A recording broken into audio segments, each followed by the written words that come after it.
U.S. envoys Jared Kushner and Steve Witkoff visited an American aircraft carrier stationed in the Arabian Sea. They were accompanied by U.S. Central Command Chief Admiral Brad Cooper during their visit on February 7th.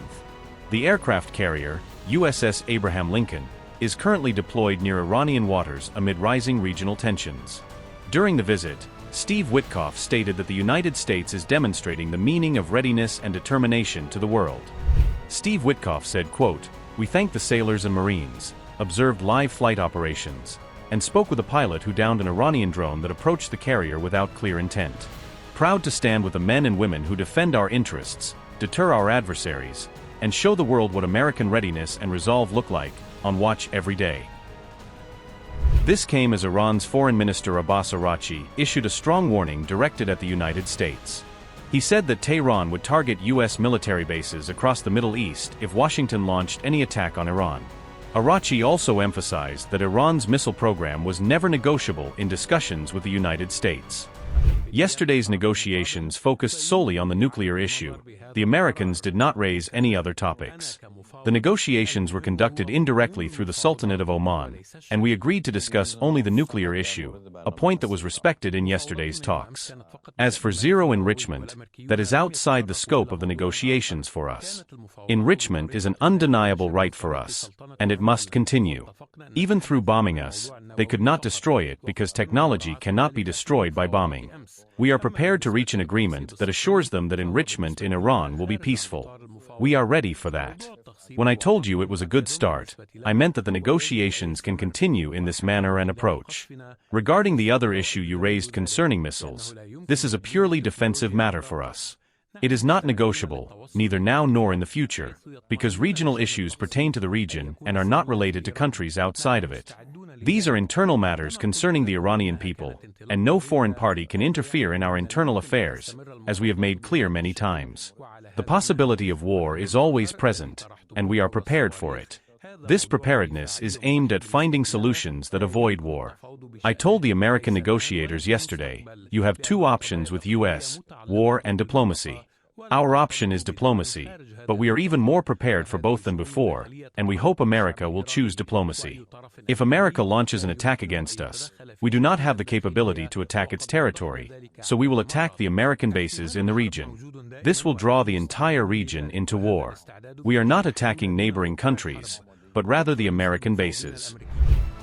The Iranian foreign minister extended his warnings to Israel as regional tensions continued to mount. Speaking at an Al Jazeera forum, Araghchi urged the international community to impose an arms and trade embargo against Israel. Another senior Iranian official warned that if a conflict broke out with the United States, hostilities would spread across the entire Middle East. Brigadier General Mohammad Akraminia said that all U.S. military facilities in the region will become targets. He added that Iran's armed forces remain on constant alert and are evaluating every possible scenario. This came as President Donald Trump warned that Iran would face steep consequences if it did not agree to a new deal. On February 6th, Trump stated that a large U.S. naval armada was moving toward the Middle East.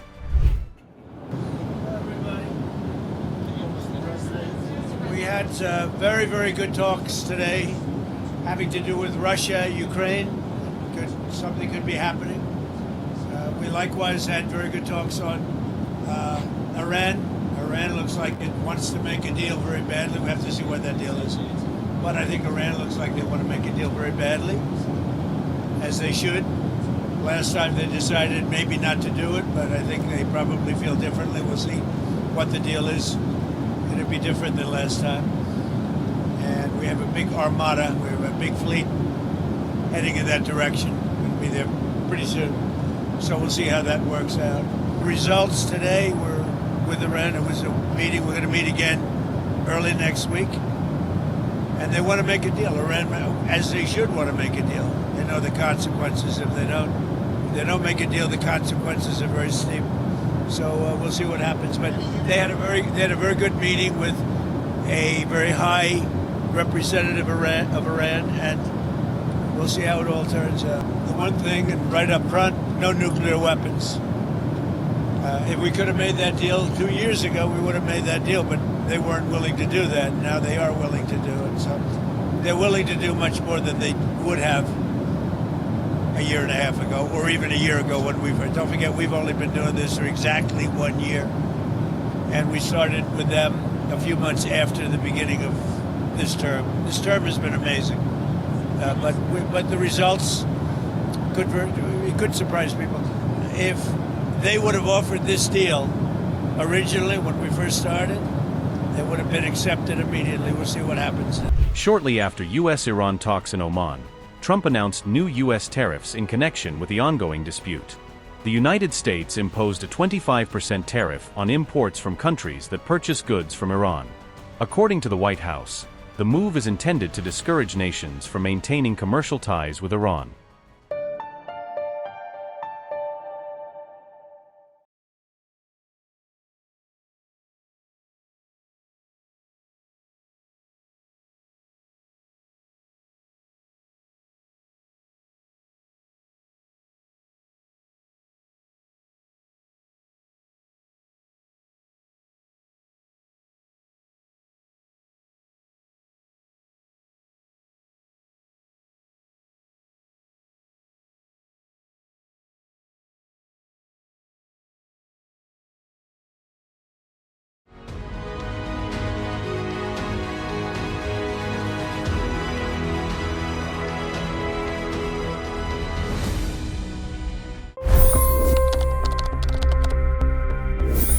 $25 crore गरीब गरीबी को परास्त करके बाहर निकले। For the good of our nation, let's work together and let's truly make America great again. The fastest news breaks. Requested PM saying that look, you will have to speak to Putin and to Zelensky.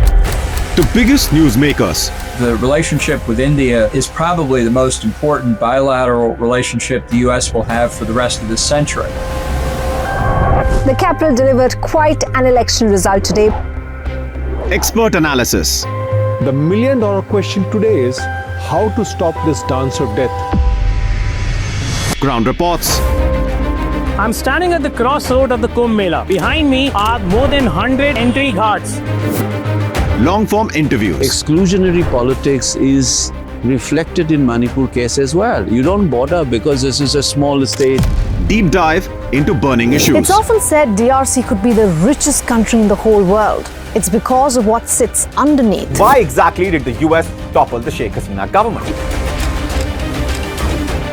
HT videos. We don't just break news, we break it down.